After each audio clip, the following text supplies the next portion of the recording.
morning. Thank you for joining us today at Capital Strategic Solutions Coffee Talk with MediaBoss. And we're here today to discuss the use of video as it relates to government, as it relates to everything actually nowadays. Our social media channels are streaming, our TikToks are on fire right now. So I'm going to kick it off to Mike Ticino to introduce Ian and Erin. And I'm going to kind of fade away for a minute. Well, good morning. Here we are at our November coffee talk. This is exciting. We just actually wrapped up a big project with Think Blue, Massachusetts this summer with MediaBoss. We had spent some time developing a social media toolkit for their permitting, for their MS4 permit, and we worked with MediaBoss to actually develop to refresh an already existing video campaign and to come up with a new look and feel and concept for this year. So, it was a really excited project where we got to take a layered approach of creating all these assets over a period of time and hone them all into to a new campaign for Think Blue, Massachusetts. Yeah, Yeah. that was a fun project. I was really creative. I think I appreciate being involved with that because it really showed that you were leaning out and trying to make something special happen. Ian and Erin, can you tell us a little bit about MediaBoss and your background? And I've known Ian and Erin for a long time, so it's over 10 years now, I think. Yep. Yeah, it definitely It's been a is. long, Yeah. it's been a long road, but it's been a But great road. I'd love for you to give our audience a little bit more background about MediaBoss because I am just blown away with everything that you guys are doing. Sure. So I'm Erin Hayes, and this is Ian Barrett. Ian is our creative director. I am the CEO, and we are a video agency. We're a creative agency that really specializes in cinematic storytelling, and we've had the opportunity to work with you on so many fun projects in the last 10 years for municipalities in particular. Yeah. But what MediaBoss does is it combines all the technical aspects of an agency with the technical aspects of a production company, and you put them in one project. So you want to talk to somebody who can take your idea, formulate it, make it into a 30-second PSA or an ad campaign or graphics or social media. And we are able to take those visuals and then put them in that funnel. And then that working with you gets you into the distribution phase of what we do, which is that you go out and decide, okay, this goes here, this goes there, this is part of this aspect. And it's been a really wonderful partnership because we love what we do and we really do focus on cinematic storytelling is what we call it. And in this age of AI, we're handcrafting and making these things original to every single person that contracts with us. We want to make sure that we're doing something unique. We want to make sure it's cool, and we want to make sure that it tells their story.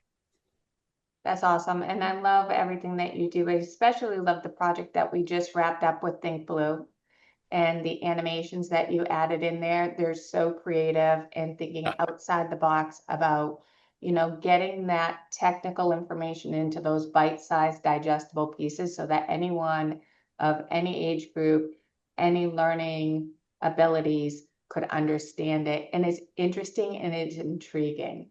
So can you talk through that process just a little bit? Well, I mean, Ian really is the creative genius behind all of it. But I mean, we're communicators. We love to take a large amount of information and to distill it into the salient points that will speak to people regardless of their age, as you said. And to make it fun. People want to be entertained. There's a reason why there's so many wonderful educational cartoons out there. If people want to be entertained while they're learning, they can have an emotional connection to something, and that's going to help them remember it better than if they didn't. We like animation in particular as a teaching tool, as an information tool.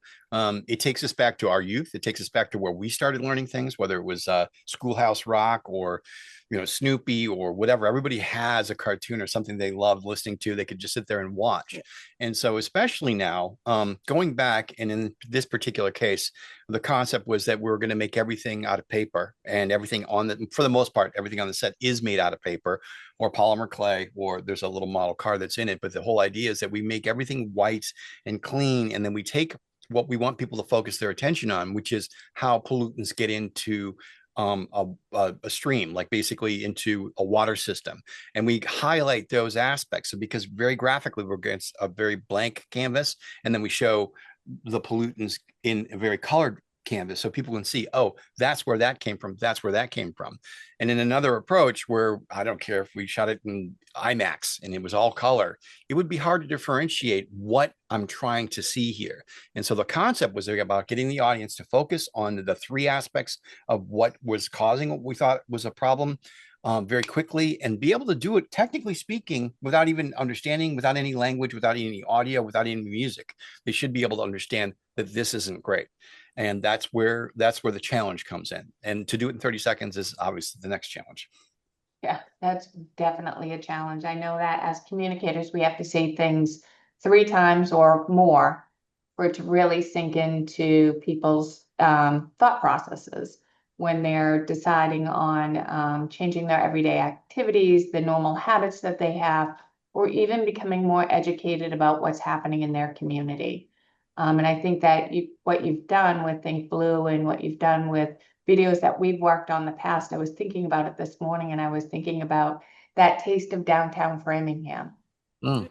That was, I think that was our first real campaign together. And where you went in and you met with all of the restaurants, and we filmed with actually the town manager back then, Bob Halpin. And we were walking that downtown, and that was an economically driven project, that we were trying to do before massive construction was going to happen. Exactly. And what I loved about that project, and once again, this is why we work so well together, was that, sometimes people don't see the travel opportunities in their own community.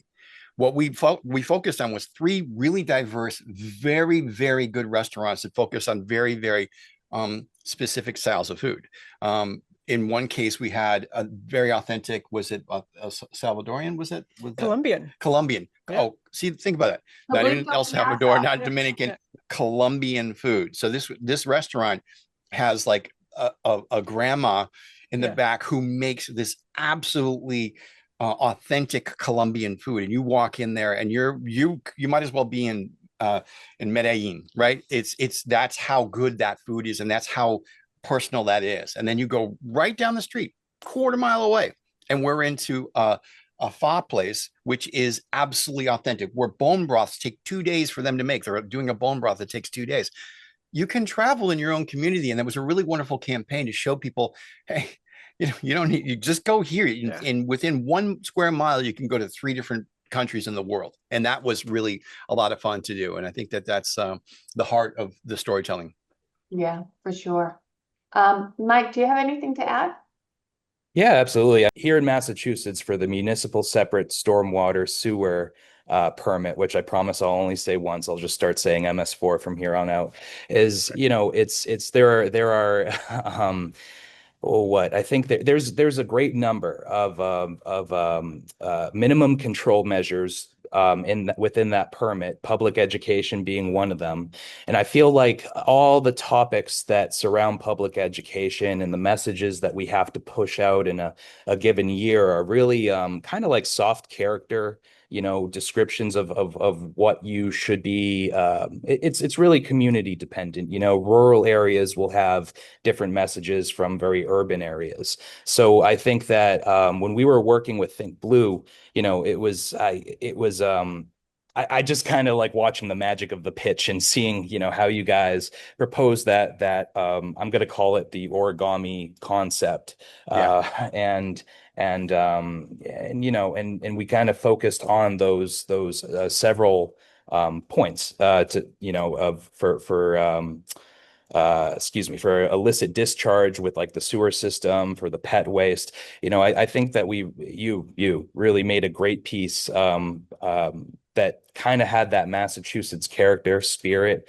But I think it, exists beyond that as something that kind of has a good it sets a national tone, or it adheres to Oh, all the NIPT's requirements. So I think it's a great, ever long piece. Yeah, and it all ties in together. When we talk water and we talk, drinking water, stormwater, wastewater, there's all that connectivity, especially nowadays where we've been in an extreme drought. So for communities that rely on their groundwater sources, they're not connected to the MWRA and all of that, they're pulling from those wells. In this day and age, we talk about emerging contaminants, and we talk about how, these things get into the water sources and how they're getting into our bodies. So it's all related and all tied together. Even we do outreach and engagement for, don't put wipes in pipes and stop flushing your medications down the drain, because eventually it all ends up in the same place and it ends up in our bodies. And that's, the long and the short of it. So I love how you use animation to carry those messages. And every time we're on a project together, you blow my mind. I can't say that enough. Like, I'm like, what are they going to come up with this time around? Or what rabbits are they going to pull out of that hat? Or, just to educate everyone. And it's so intriguing. I think one of the things, I think this was way back before I even met you. It was when I was working at DPW in Framingham, when we had started talking about using social media in Framingham. And I right. kept saying, we need it, we need it, we need it. And they said, no, they're going to murder us, they're going to kill us. And we threw a GoPro in a sidewalk tractor. That Yep. little video that we went from YouTube to, with it had no fancy editing or anything. It was just a segment of the sidewalk tractor. And the kids saying, play it again, play it again, play it again, gained a lot of traction. So I think that part of this is not just the Think Blue, but it's about the video messaging that is so prominent in today's world, and explaining and breaking things down into those bite-sized digestible pieces, and you do it so well. Wow. Oh, thank you. I just you blow my mind every day. Well, I you always point watch and I see something and I'm like, oh, what are they doing now? What are they working on? What are they working with? you Inquiring point us minds in the want right to know. the right direction. I mean, Yes, you that's do. the other thing is like, You have to give yourselves yeah, credit as well. I mean, you do. You point us in the right direction, and you are expert at this, at figuring out what the problem is, what the solution is, and how to get from A to B, or sometimes A to Q. It doesn't, So I mean, without your direction and your leadership, I don't think yeah, I this appreciate it. partnership needs both of us. We are talking to a lot of communities right now, that are, they're in a budget crunch, but they're also talking about doing stormwater charges now on their bills. And people I don't want to say complain, but I'm going to say complain, about a $10 charge on a bill to pay for helping treating their stormwater or upgrading their systems.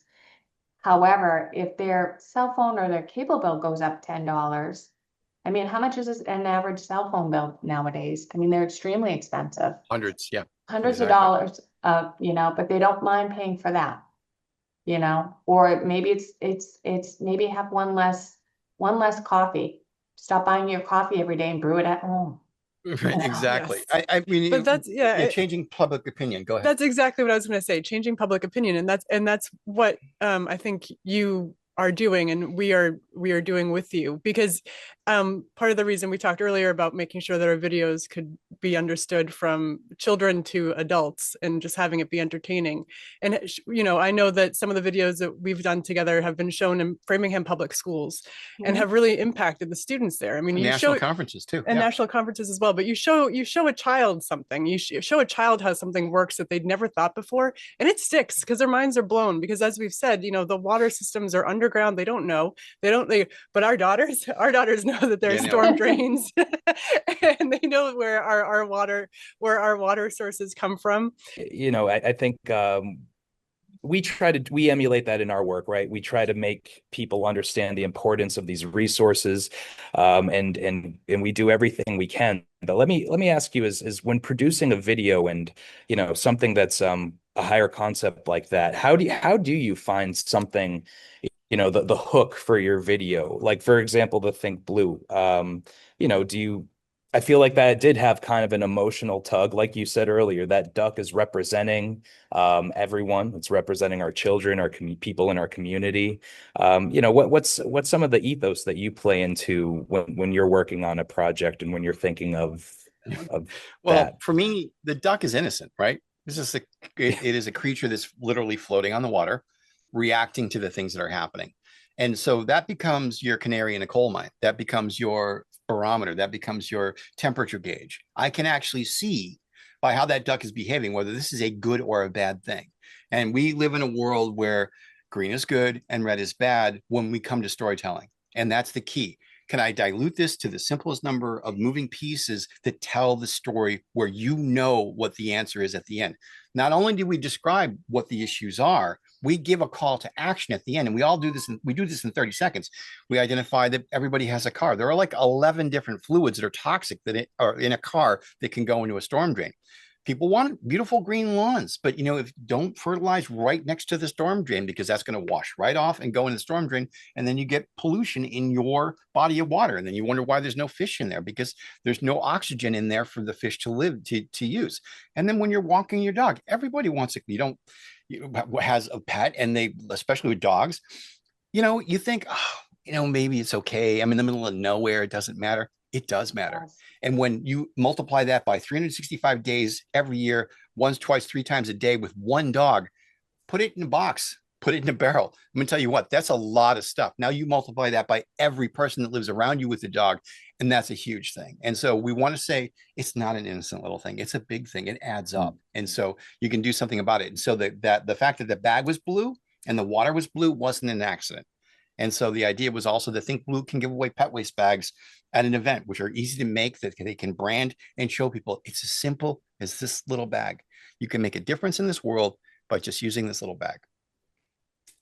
That's the key. There's a human side to absolutely every single industry.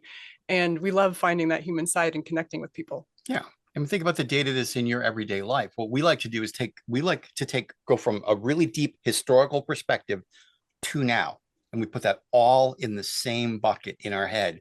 And I process it all that, because if you don't know historically about something, how can you talk about what the future of something's going to be? What CSS does is you bring us in with our passion, and you like, I got to get it on TikTok. I got to get it on YouTube. I got to get it on LinkedIn. I got to get it in front of these engineers. I got to get in front of the town, and I got to get in front of the school committee or the budget appropriations committee, so they understand this too. So that's the partnership. That's what I really dig about working with you guys.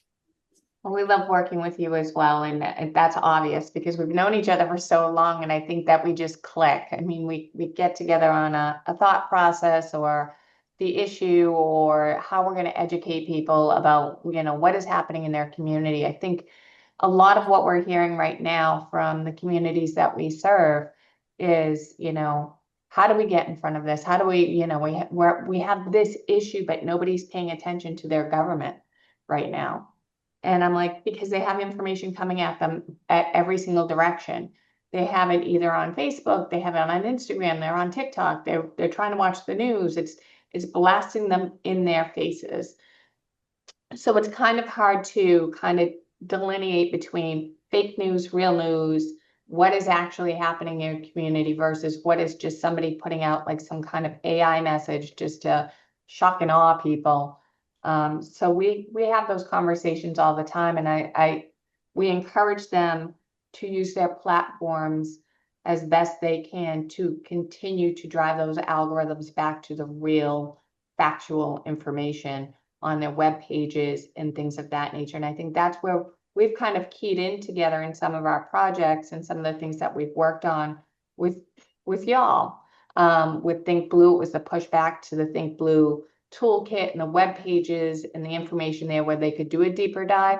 But it's that you brought everyone to that place with that quick hit of a video that explained so carefully what they needed to understand and where they needed to go to find more information.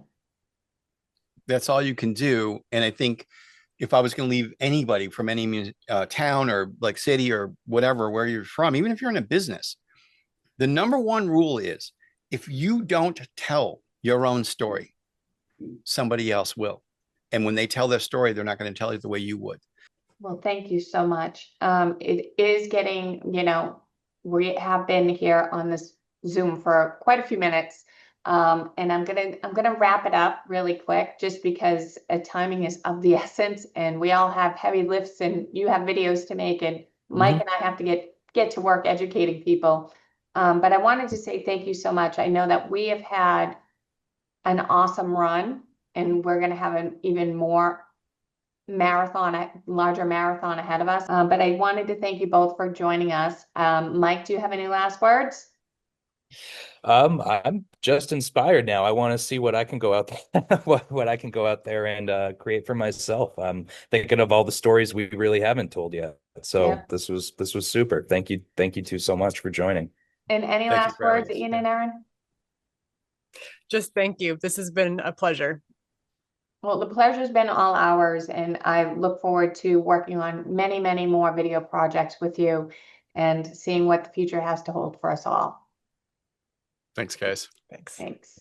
Thank you.